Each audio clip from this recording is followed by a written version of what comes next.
The morning sun was high, pouring clear light over the village courtyard where Amma lived with her husband and his aging mother, Mama Efua. The air smelled of soap and drying clothes, of earth freshly watered. Children's laughter floated from nearby huts, but not here.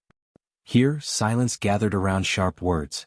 Amma stood by the water pot, her wrapper bright and beautiful, her face lined with irritation. Her husband had left early for the fields as always, leaving her with his mother, the woman Amma secretly despised. Mama Efua had once been strong, a proud matriarch known for her kindness and wisdom, but sickness had taken her legs and dimmed her eyes. She spent her days seated on a mat near the doorway, quiet, dependent on others for everything: food, water, even a bath. Amma's friends often mocked her. "You married a man who keeps his crippled mother under your roof. You're not a wife, you're her servant." Their words had rooted deep inside her heart. Each day the weight of that mockery grew heavier. That morning Mama Efua asked softly, "Amma, my child, please help me wash. The dust itches my skin." Amma sighed loudly, the sound slicing through the air. "Every day it's something. You can't even lift your own hand anymore?" Mama Efua's eyes lowered. "I'm sorry. If I could, I would not ask." But Amma's patience had long died. She filled a gourd at the well, muttering under her breath, anger bubbling in her chest. When she returned, she didn't kneel, didn't speak. Instead, she raised the gourd high and poured the water over the old woman's head. But it wasn't clean water. It was muddy, brown, thick with dirt from washing pots. Mama Efua gasped, trembling. The water ran down her face and soaked her wrapper, mixing with her tears. "Amma," she whispered, voice breaking. "Why?" Amma looked down at her, eyes cold. "If you want to be clean, then take the dirt with you." A neighbor walking past stopped in shock.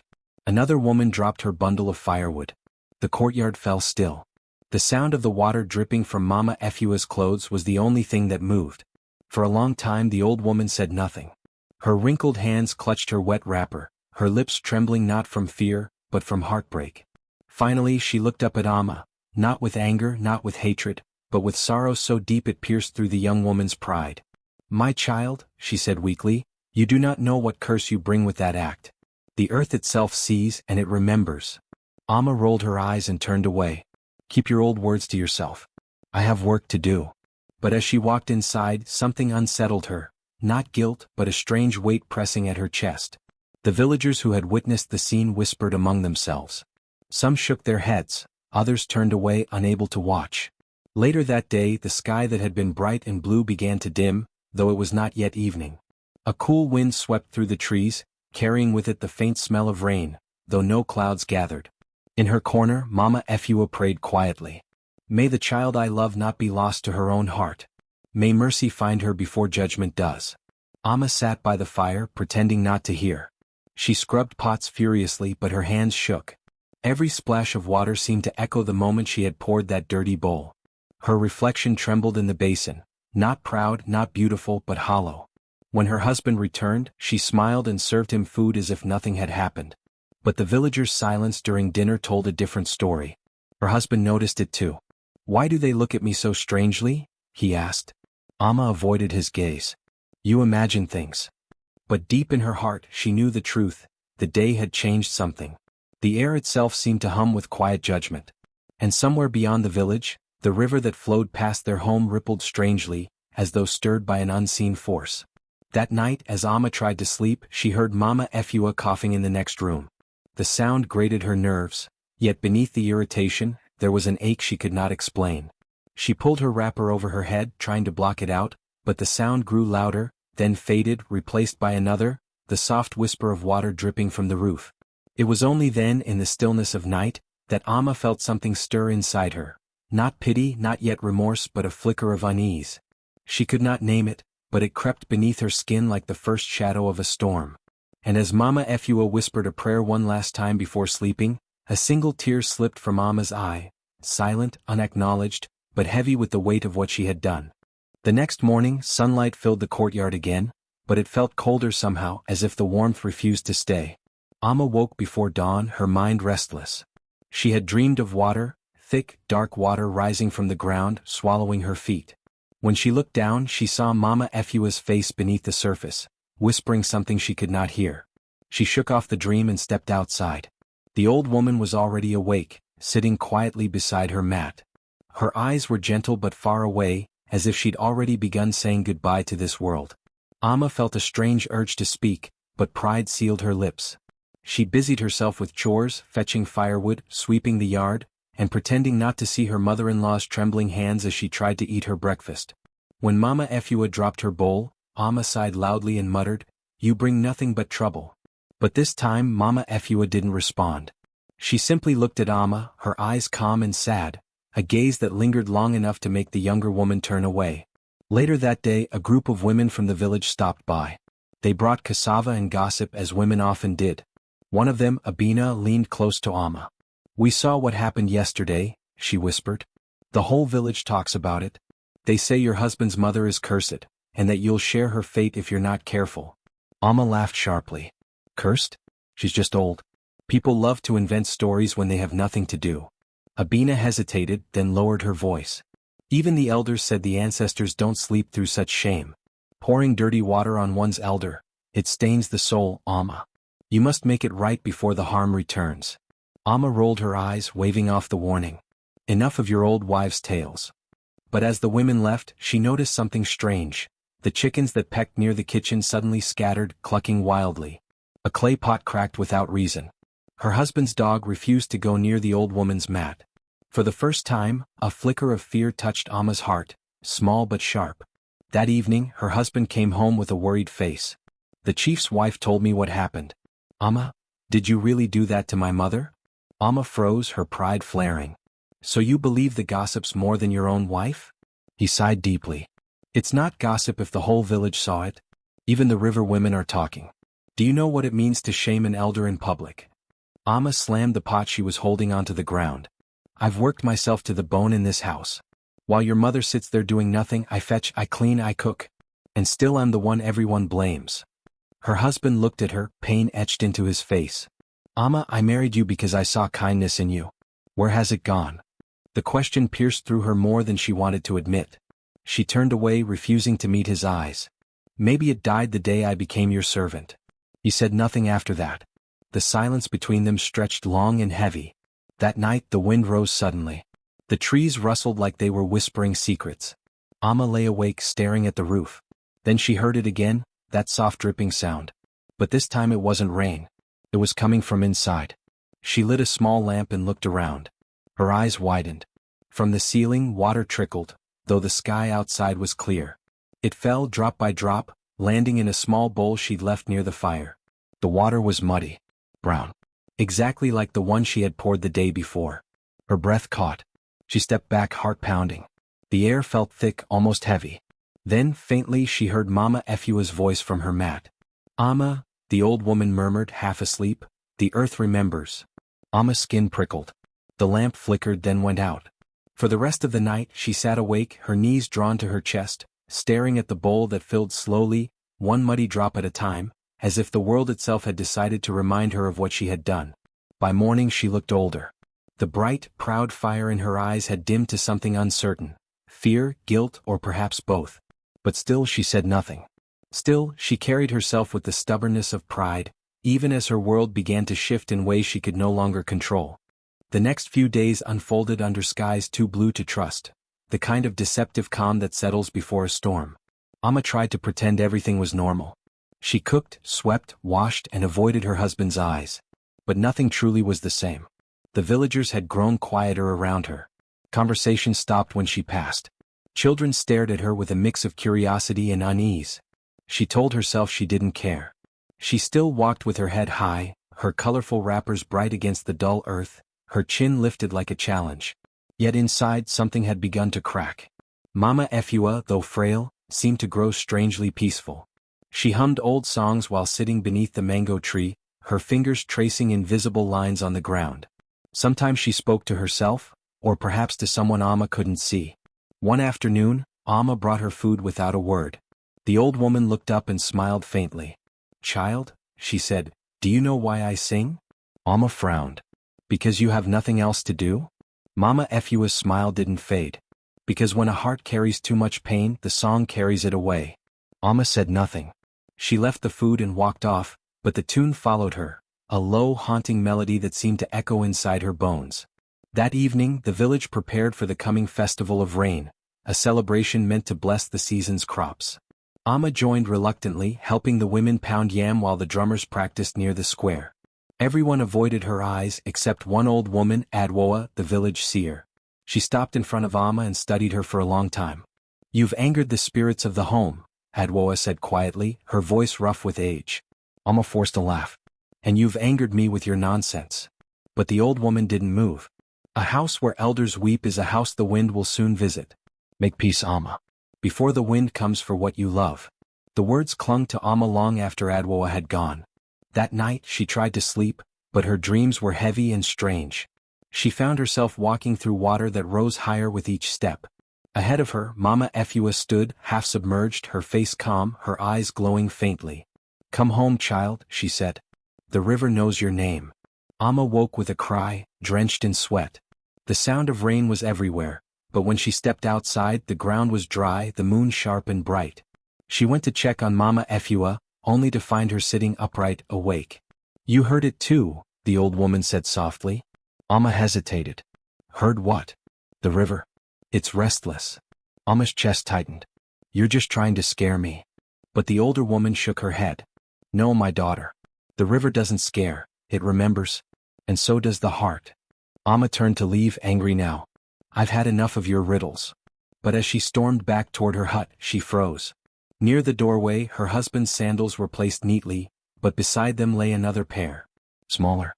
Older. She picked them up, confused. They were her father-in-law's, the man who had died years ago. Her throat went dry. "Kwame," she whispered. A cold wind brushed past her face. The oil lamp flickered. She thought she heard a voice, deep, familiar, trembling with disappointment. "You poured filth on my wife." Amma stumbled backward, dropping the sandals. Her hands shook violently. "No, no, it's not real." From behind her, Mama Efua's voice came, steady, sad. "The dead walk when the living forget respect." Amma turned to face her, trembling. "What do you want from me?" "Nothing," the old woman said, her eyes glistening with tears. "But what you owe, the earth will take." Then she went silent, her gaze distant, her breath slowing as though part of her already stood between worlds. Amma fled into the night, the drums from the festival faint in the distance. The wind had risen again, sweeping through the village with a sound like whispering voices. By dawn, Amma sat by the riverbank, knees drawn to her chest, watching the water ripple.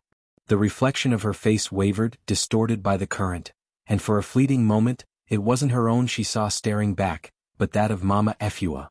Tears spilled down her cheeks. For the first time she whispered, "I'm sorry." But the wind carried her words away, as if the world was not yet ready to forgive. The next day arrived bright and cloudless, cruelly beautiful, as if the sky itself mocked the unease that had settled in Amma's heart. The village was alive with the chatter of market day. Women carried baskets of maize, men led goats down dusty paths, and children chased one another through the square. Yet even among the laughter, people whispered when Amma passed. They said her husband had grown thin and distant. They said strange things happened in her courtyard at night. Water running when no one poured it, shadows moving when no one walked. Amma heard every word, but she walked on, her colorful dress swaying defiantly. Still, beneath that defiance was a tremor, a fear she could no longer hide from herself. When she returned home, she found Mama Efua sitting by the doorway, gazing at the horizon. The old woman's eyes were soft but unfocused, as though she were seeing something far beyond the hills. "Eat," Amma said curtly, setting down a bowl of yam porridge. "I have no hunger," Mama Efua replied. "You will make yourself weak," Amma muttered. The old woman smiled faintly. "The weak have already been made strong by what they've endured." Amma frowned. "You speak in riddles again." Mama Efua's smile faded. "Child, there is a river inside every heart. When its waters grow dirty, it floods all that you love." Amma's patience snapped. "Enough," she shouted. "You speak of rivers, spirits, and curses, but maybe you've forgotten who feeds you now. Maybe you should be thanking me instead of speaking madness." For a long moment, Mama Efua said nothing. Then she whispered, "Gratitude cannot bloom where cruelty has planted its roots." Amma turned away, breathing hard. Her chest burned with something she couldn't name: shame, anger, fear. The old woman's calmness cut deeper than any insult could. That night, Amma's husband, Kojo, came home looking weary. "The chief has called for you," he said quietly. Amma frowned. "Me? Why?" Kojo hesitated. Because word has spread that your mother-in-law is dying and that your heart has turned to stone. Ama's stomach twisted. They're lying. She's not dying. Kojo looked at her sadly. Ama, she hasn't eaten in 3 days. Ama's throat closed. She refuses the food I give her. He shook his head. Maybe she refuses the hand that gives it. The words hit her harder than a slap. She said nothing as he left the hut, the sound of his footsteps fading into the night. When Ama turned back, she saw Mama Efua standing in the doorway, her frail body illuminated by moonlight. You will lose everything, the old woman said softly, until you learn that mercy is greater than pride. Go to bed, Ama whispered. But her voice trembled. The night grew heavy. The air thickened with humidity and lightning flashed in the distance. Ama lay awake, her mind restless. Suddenly she heard movement, slow, dragging footsteps across the courtyard. She sat up, heart pounding. The fire had burned low, but in the flickering light she saw Mama Efua walking barefoot toward the gate. Mama? Ama called out, running after her. But when she reached the yard, the old woman was gone. The air was eerily still. Only the sound of the river murmured in the distance. Ama followed it, her feet sinking into soft soil. The moon reflected off the water's surface like a giant, unblinking eye. And there, near the riverbank, lay the old woman's wrapper half buried in mud. Ama's breath hitched. She dropped to her knees, calling her name. Mama Efua? Mama. But there was no reply. Only the soft rush of the river and the hum of frogs beneath the reeds. Her hands trembled as she reached for the cloth. The water lapped closer, darker. It seemed to pull at her fingers, her wrists, as if it wanted her to. She stumbled back, panting. No, no, no. When she returned home, Kojo was waiting. One look at her face told him everything. He fell to his knees, wailing. You let her go alone? Ama couldn't speak. The words died in her throat. The truth pressed against her like a weight she could not bear. She had broken something sacred, and now the earth had answered. By morning, the river's current had slowed, and the villagers found Mama Efua's body nestled against the reeds, her face peaceful as though asleep. Some said she had gone to join her ancestors willingly. Others said the spirits took her to cleanse the shame from her house. When Ama saw her mother-in-law's lifeless face, the world went silent. The pride that had fueled her for so long cracked open, spilling into grief so raw it took her breath away. She fell to her knees beside the river, tears streaming down her face, whispering, I didn't mean to. I didn't mean to. But the river didn't answer. It only carried the old woman away, calm, indifferent, eternal. The morning after the river took Mama Efua, the village awoke under a strange, heavy silence. The birds did not sing. The wind carried no laughter. Even the goats bleated softly as though the world itself mourned. Ama sat by the doorway, her eyes swollen and her wrapper damp with tears that refused to stop. Her husband, Kojo, stood at a distance, watching her with a hollow gaze. The elders came first. They did not speak loudly, nor did they look her in the eye. Behind them came the women, those who once gossiped about her proudly parading her fine wrappers. Now they whispered and shook their heads. The chief's messenger finally spoke. Ama, the council calls you. You must answer before the ancestors for what you've done. Kojo tried to protest. Please, she didn't. But one elder raised his hand. The river has spoken. Let her speak now and let the spirits decide. Ama rose weakly to her feet. The walk to the village square felt endless. Every eye followed her. Mothers clutched their children close as if her guilt might stain them too. The chief sat beneath the great baobab tree, his staff planted in the earth like judgment itself.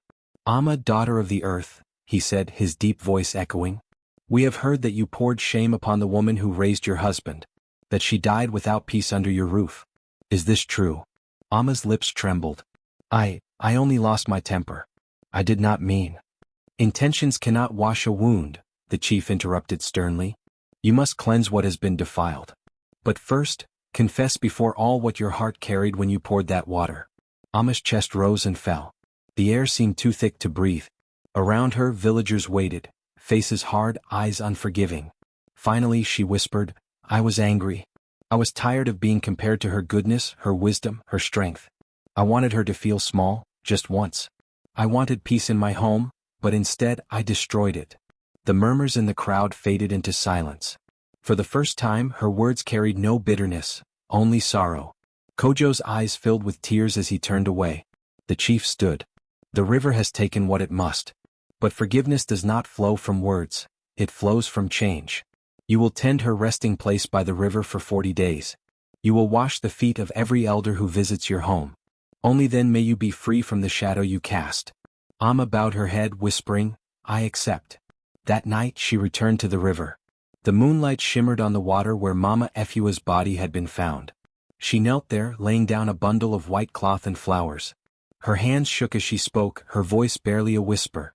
Mama, I was wrong. I thought strength meant pride. But you showed me it means forgiveness. A soft wind stirred. The water rippled gently as if answering. And for the first time since that terrible day, Amma felt something shift inside her. A fragile piece, small as a seed but real. The next morning she began her penance. Day after day she cleaned the riverbank, her knees bruised, her hands raw. The villagers watched from afar. Some pitied her, others sneered, but a few nodded silently, seeing the change in her eyes. And on the 40th day, when she laid her final offering at the water's edge, something remarkable happened. The sky broke open with rain, not wild, not vengeful, but soft and pure. The villagers ran to their homes, yet Amma stood still, letting it wash her face. It felt like the river itself forgiving her. When she looked up, she saw Kojo standing under a tree watching her. He stepped forward slowly and placed a trembling hand on her shoulder. Come home, he said simply. Amma turned toward him, tears mingling with the rain. I will, she whispered. But I will never be the same. Behind them, the river flowed quietly, its waters clear once more, as though the earth itself had accepted her sorrow and turned it into something sacred. Weeks passed after the rain, and the village slowly returned to its rhythm. But for Amma, each sunrise carried a weight both new and gentle. She still rose before dawn, still walked to the river with her basket of flowers, still whispered her quiet prayers. But now, when she looked into the water, she no longer saw guilt, she saw reflection. Hers and Mama Efua's, blended together by memory. Kojo, once distant and broken, began to join her. He rarely spoke, but his presence spoke enough. One morning, as they stood side by side, he said softly, I used to think forgiveness was something given. But you've shown me it's something earned. Amma turned to him, her eyes tired but warm. Forgiveness is never earned, Kojo. It's only accepted, when the heart is ready. He nodded slowly, understanding. For the first time since the tragedy, they walked home together, the early light painting the fields gold. The villagers watched from their windows, murmuring. Some still distrusted her, whispering about the curse of the river. But others, especially the women, began to speak differently. They saw a woman who broke but did not stay broken. One afternoon, the chief's wife visited Amma. She carried a small pot of seedlings, young cassava plants. The earth forgives when it is nurtured, she said. So plant these, Amma. Let your home feed life again. Amma took the pot with trembling hands. It felt like a blessing, not official but sincere. She planted the cassava near the river where the soil was rich and tended to it daily. The plants grew strong, their leaves wide and green, like hands reaching toward the sun. Soon children began to follow her there, curious. Mama Amma, one little girl asked, why do you plant near the river that took your mother? Amma smiled gently. Because pain and peace grow from the same ground, my child. You just have to choose what to water. The girl didn't fully understand, but she nodded, her eyes bright. The children started to help her, carrying small buckets of water, laughing as they spilled half along the way. For the first time in many moons, the riverbank echoed with joy again. Kojo watched her often from a distance, humbled. He saw the way Amma's back straightened as she worked, how her laughter returned, soft, restrained but real. And he knew he could never undo what had been done, but perhaps together they could build something honest from the ruins. Then one evening as the sun dipped low, Amma saw an old woman approach her home. Her steps were slow but sure, her wrapper bright red, her hair silver like starlight. Amma felt her breath catch, she looked so much like Mama Efua. For a moment the world seemed to still. The old woman smiled. You don't know me, child, but I knew your mother-in-law. I was her friend from the next village over. She once told me something, that your heart was too proud to bend but too kind to break. She said, one day she will learn that both can live in the same woman. Amma's eyes filled with tears. She said that? Yes, the old woman replied. And now I see she was right. Amma knelt before her, tears streaming freely now. I wish she could see what I've become. She can, the woman whispered, touching her shoulder. The river carries more than water, my child. It carries memory. As the woman turned to leave, Amma looked out toward the river once more. The wind stirred the surface into gentle ripples, shimmering like silver threads.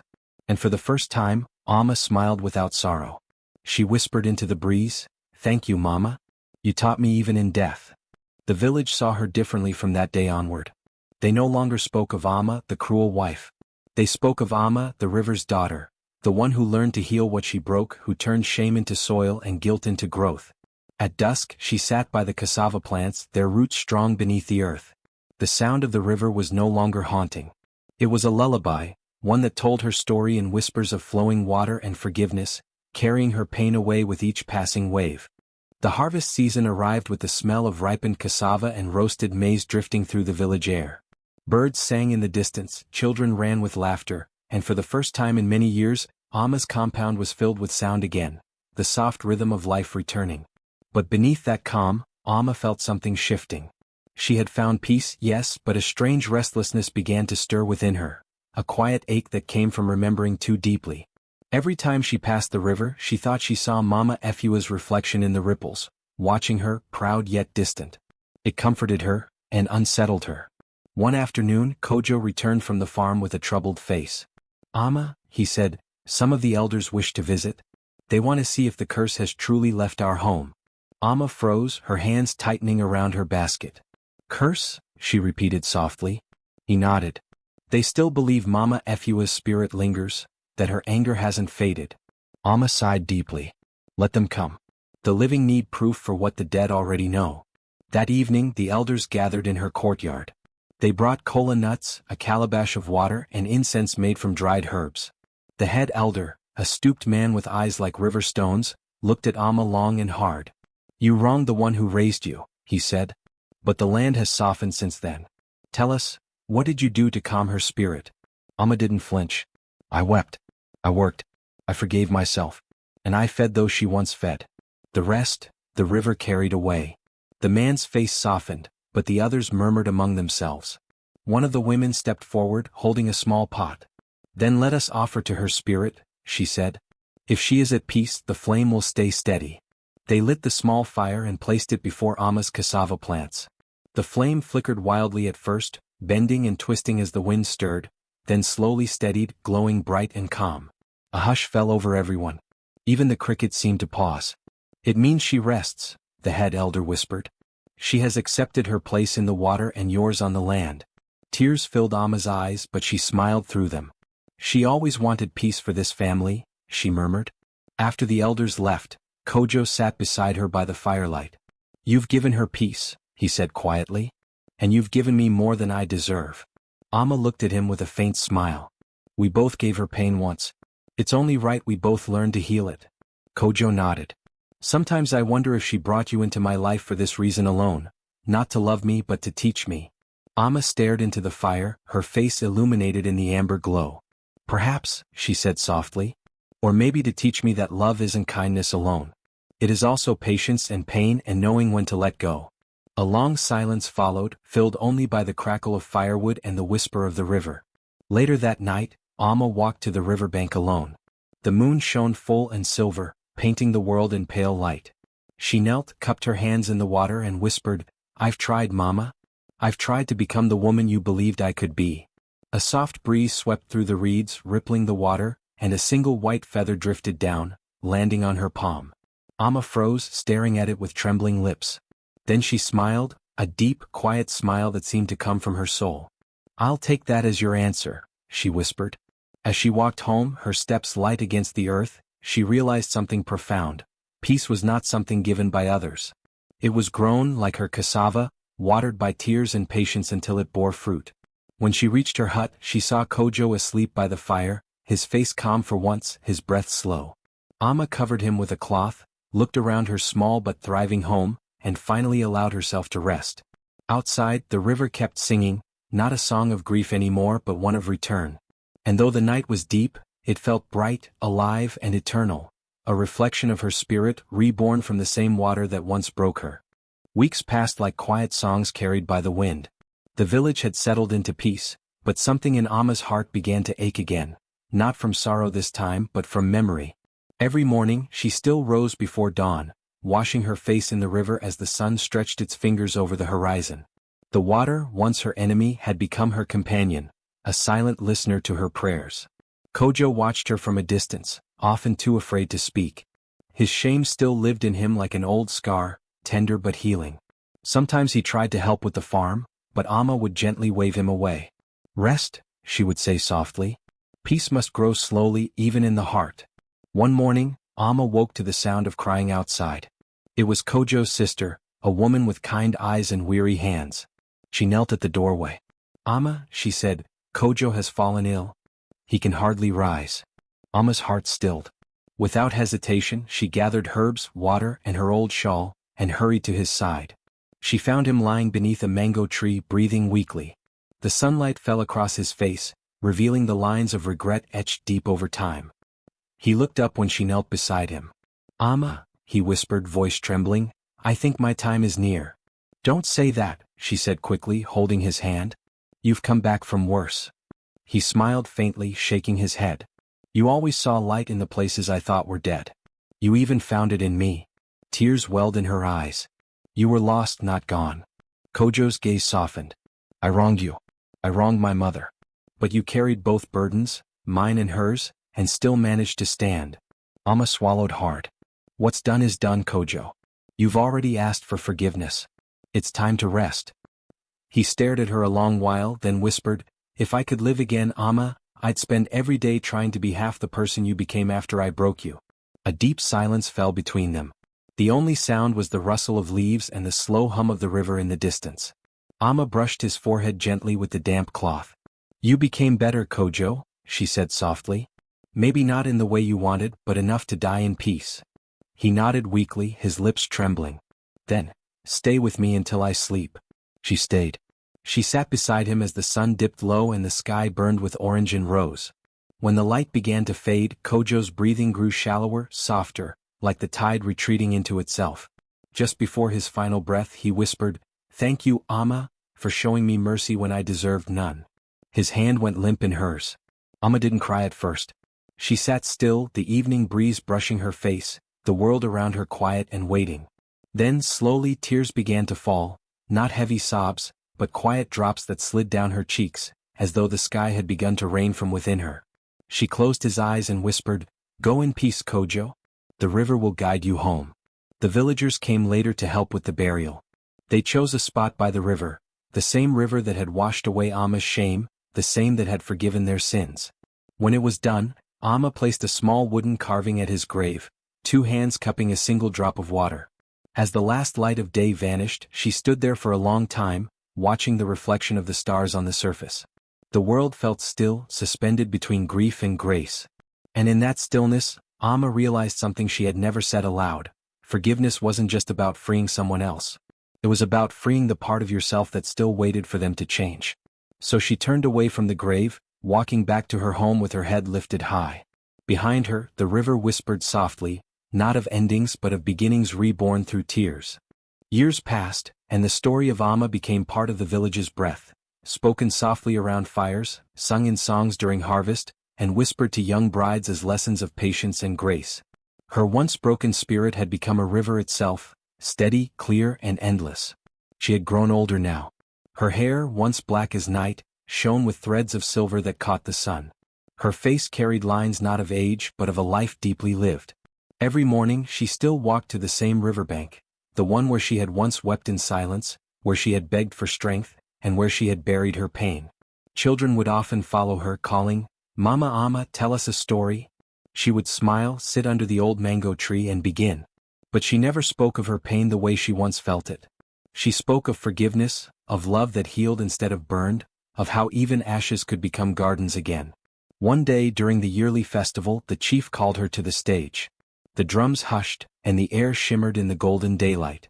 "Today," he said, "we honor a woman who carried shame, loss, and betrayal, and turned them into something far greater, compassion."